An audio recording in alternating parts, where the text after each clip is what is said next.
किशोरी जी के हृदय से किशोरी जी ने उस बालक को लगा लिया, भैया मैं ही तुम्हारी बहन हूं।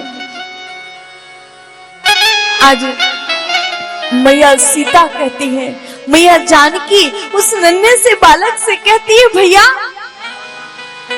भूल गई मैया पर भैया हमें भूले नहीं, भूल गई मैया पर भैया हमें भूले नहीं, भैरव सिया का उर भर आया है।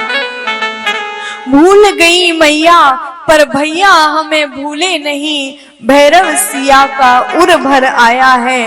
रोने लगी सीता आंसुओं से पग धोने लगी, रोने लगी सीता आंसुओं से पग धोने लगी।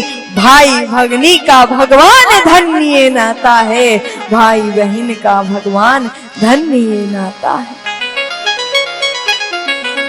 आज मैया जानकी ने कहते हैं आई और आकर के उनके हाथ में राखी बांधी।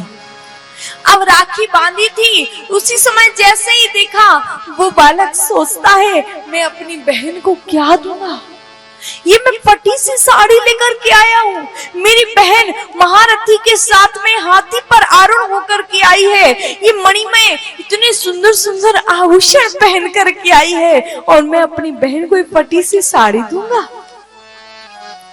लेकिन किशोरी जी कहती हैं तुम आए तो सही, अरे तुम एक बार मेरे पास आओ तो सही, मुझे नहीं आवश्यकता तुम्हारी धन संपत्ति की, अरे मुझे तो आवश्यकता केवल तुम्हारे प्रेम की है, जो तुम प्रेम से लाते हो मैं प्रेम से स्वीकार करती हूँ। आज किशोरी जी बोली भैया तू मेरे लिए कुछ लेकर के नहीं आया? वो बालक कहने लगा अब देखता है बार बार उस साड़ी को मैं कैसे दूं, लेकिन उस साड़ी को उठा करके और जो किशोरी जी को देने लगा तो किशोरी जी एक मिनट किशोरी जी से नहीं आ गया, तुरंत उस साड़ी को छीना। बोले भैया ये तो मेरे लिए मेरे भाई की विदाई है।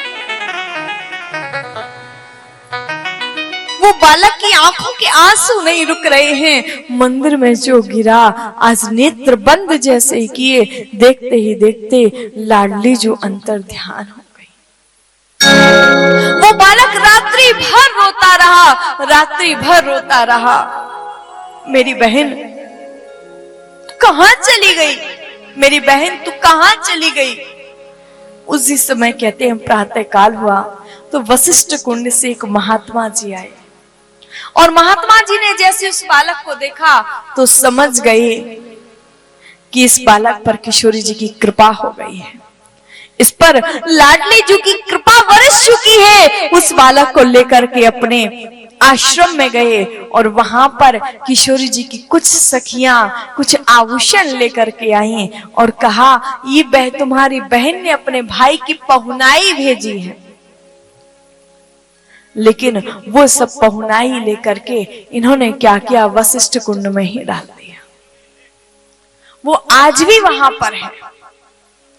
वो बालक बड़ा हुआ, बड़े होकर के वहीं अवधपुरी में ही रहने लगा और रहते रहते कुछ समय व्यतीत हुआ